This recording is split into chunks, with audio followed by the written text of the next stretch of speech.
Os traballos realizados ata agora na variante norte de Ourense, na que se inviste en 40 millóns de euros, consistiron na mellora do terreo baixo os dous principais terrapléns da traza, intervención necesaria debido á baixa capacidade portante dos chans existentes.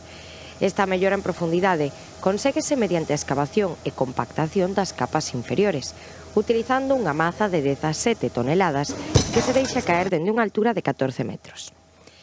Pedro Blanco, delegado do Goberno en Galicia, estivo supervisando estas obras pola mañá. No caso de Ourense, para nós é a punta de lanza onde empezou e onde seguimos traballando a arreo para situar a Ourense no lugar que lle corresponde. Falamos de que é o primeiro sitio onde chega o AVE, estamos traballando en cine intermodal, estamos traballando nesta infraestructura que ao final, como poden ver, son máis de 40 millóns de euros que estamos investindo. Por lo tanto, o noso compromiso cos galegos e cas galegas, con Ourense e con Galicia, creo que está sobradamente demostrado.